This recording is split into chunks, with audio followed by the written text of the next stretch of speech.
பக்தி யுகம் நேயர்களுக்கு என் முதற்கண் வணக்கம். நான் உங்கள் மணிகண்டன் பிரபாகரன். இன்னைக்கு சீஃப் கெஸ்டா யார் வந்திருக்காங்க பார்த்தீங்கன்னா, பிரசன்ன ஜோதிட ஆராய்ச்சியாளர், பங்குச்சந்தை ஜோதிடர், அதே மாதிரி வாஸ்து நிபுணர் ஏகே அசோக் கந்தசாமி சார் வந்திருக்காரு. ஃபர்ஸ்ட் ஆஃப் ஆல் அவரை வெல்கம் பண்ணிடலாம். வணக்கம் ஐயா. வணக்கம். எப்படி இருக்கீங்க? நல்லா இருக்கு. ரொம்ப கேப் ஆயிடுச்சு அடுத்தடுத்து கண்ணன் போடுறதுக்கு. ஸோ என்னன்னா, இப்போ முக்கியமான ஒரு சப்ஜெக்ட் பற்றி பேச போகிறோம். இன்னைக்கு இருக்கிற ட்ரெண்டில் ஒரு கல்யாணம் அப்படிங்கிறது மிகப்பெரிய விஷயமா தான் இருக்குது. எப்போதான் கல்யாண வயசு வந்து 7 வருஷம் ஆச்சு, 10 வருஷம் ஆச்சுங்கிறாங்க. இன்னும் சில பேருக்கு 20 வருஷம் ஆச்சுன்னா கல்யாணம் ஆகாமே இருக்காங்க. பட் என்னன்னா, இப்படி இருந்தோம் இந்த பக்கம் ஒரு சைடு இப்படி இருக்கு, இன்னொரு சைடு பார்த்தீங்கன்னா கல்யாணம் ஆகி டிவோர்ஸ் ஆகிறது இல்லைங்க. அவ்வளோ பொருத்தம் பார்த்தோம், இந்த பொருத்தம் பார்த்து தான் பண்ணணும், பட் அதுவும் செட் ஆகலை. இதை எப்படி தான் பண்ணுறது அப்படிங்கிற இந்த தரப்புல சில பேர் இருக்காங்க. ஸோ அப்படி இருக்கும்போது இப்போ ஒரு ஜாதகத்தில், பெண் ஜாதகத்தில் பார்த்தீங்கன்னா செவ்வாயை பார்க்குறாங்க, ஆண் ஜாதகத்தில் பார்த்தீங்கன்னா சுக்கரனை பார்க்குறாங்க.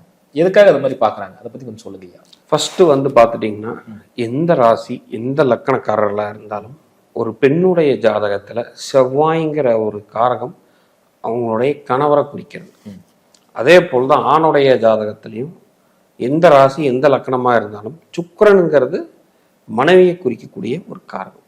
ஸோ இதோடைய தாக்கங்கள் எப்படி இருக்குது அப்படிங்கிறத வச்சு தான் அவங்களுடைய ஃப்யூச்சர் பார்ட்னர்ஸோடைய விஷயங்கள், அவங்க எப்படி கேரக்டர், எந்த மாதிரியான லைஃப் முறைகள் இருக்கும் அப்படிங்கிறது எல்லாமே நம்மளால அதில் சொல்ல முடியும். இப்போ ஒரு ஆண் ஜாதகத்தில் இப்போ வந்து நம்ம பார்க்க முடியும் சுக்கரன். இப்போ ஒரு ஜாதகத்தில் சுக்கரன் நீச்சம் அப்படின்னு சொன்னால் அது மாதிரி என்ன மாதிரி பலன்கள் கிடைக்கும்? இப்போ உச்ச நீசங்கிறது நீங்கள் விட்டுருங்க, அதெல்லாம் வந்து செகண்டரி. ஃபர்ஸ்ட் வந்து என்னன்னா, எந்த பாவத்தில் இருக்கு, என்ன ஆதிபத்தியம், என்ன கிரக சேர்க்கை, என்ன பார்வை இருக்கு, இதெல்லாம் தான் மெயினாக பேசும். இப்போ ஒரு ஆணுடைய ஜாதகத்துல மனைவி மூலியமா அவருக்கு ஒரு நிம்மதியான வாழ்க்கை, ஒரு பீஸ்ஃபுல்லான வாழ்க்கை, மனைவி வந்ததுக்கப்புறம் முன்னேற்றம் அப்படிங்கிறது வந்து பார்த்துட்டிங்கன்னா, அந்த அவருக்கு சுக்கிரன் குரு, சுக்கிரன் ராகு, சுக்கிரன் சூரியன், சுக்கிரன் புதன், ஸோ மேக்சிமம் சுபகோட்கள் தொடர்பு இருக்கணும். இப்போ உதாரணத்துக்கு அவர் வந்து மகர லக்கணமா இருக்கார், அப்போ சுக்கிரன் புதன் இருந்துச்சுன்னா அஷ்டமாதிபதியோடைய சேர்க்கை, அப்போ அந்த டைம்ல அதை கட் பண்ணிடணும்.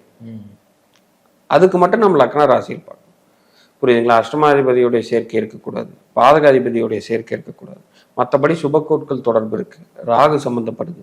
அப்படிங்கும்போது கல்யாணத்துக்கு அப்புறம் நல்ல வளர்ச்சி, முன்னேற்றம், சந்தோஷம், மகிழ்ச்சி, இதுதான் அந்த ஜாதகருக்கு இருக்கும். இல்லை எனக்கு மேரேஜுக்கு அப்புறம் ஃபுல்லாக பிரச்சனையாக இருக்குது, நான் டவுன்ஃபால் ஆகிட்டேன். இப்போ நிறைய பேர் நம்ம கேள்விப்பட்டிருப்போம், அந்த புள்ள வந்த நேரம் நல்லா கோடீஸ்வரன் ஆகிட்டான்ப்பா அப்படின்னு. ஒன்றுமே இல்லாமல் ஒன்றுமே நல்லா இருந்துச்சு, 5-6 வருஷம் நல்லா மேலே வந்துட்டான்ப்பா அப்படின்னு. அப்படி தலைகளான வாழ்க்கையும் இருக்கு ஐயா. அப்படி தலைகினா அது அதுக்கடுத்து சொல்லி கேட்டிருப்பீங்க, புள்ள பிறந்துச்சு அவனுக்கு, சும்மா டப்ப டப்பன்னு மேலே வந்துட்டான். இந்த மாதிரி ஒருத்தங்களுடைய வருகை வந்து அவங்களுடைய ஜாதகத்தில் அடுத்த கட்டத்துக்கு கொண்டு போறதுக்கு ஜாதகத்தில் மெயின் விஷயமா இருக்கும்.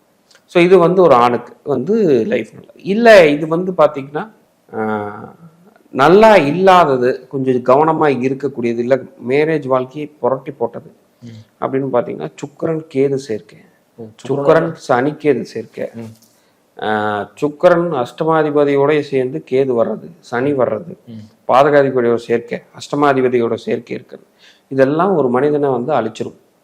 அது கிட்டத்தட்ட அதோடைய திசாபுத்தி காலகட்டத்தில் சுத்தமாக அவரை அந்த மேரேஜ் லைஃப்பில் வந்து என்னென்னா டோட்டலாக இவரோட வாழ்க்கையும் டவுன் ஆகி அந்த மேரேஜ் லைஃப்பும் கொலாப்ஸ் ஆகிறதுக்கு நல்ல வாய்ப்புகள் அதிகமாக இருக்குது.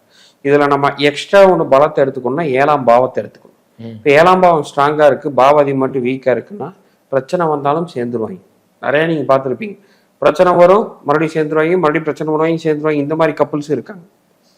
இப்போ 7ஆம் பாவாதிபதி வீக்குனா பிரச்சனை வரும், அது குறிப்பிட்ட திசாபுத்தியில் டிவோர்ஸ் ஆகி போயிடும்.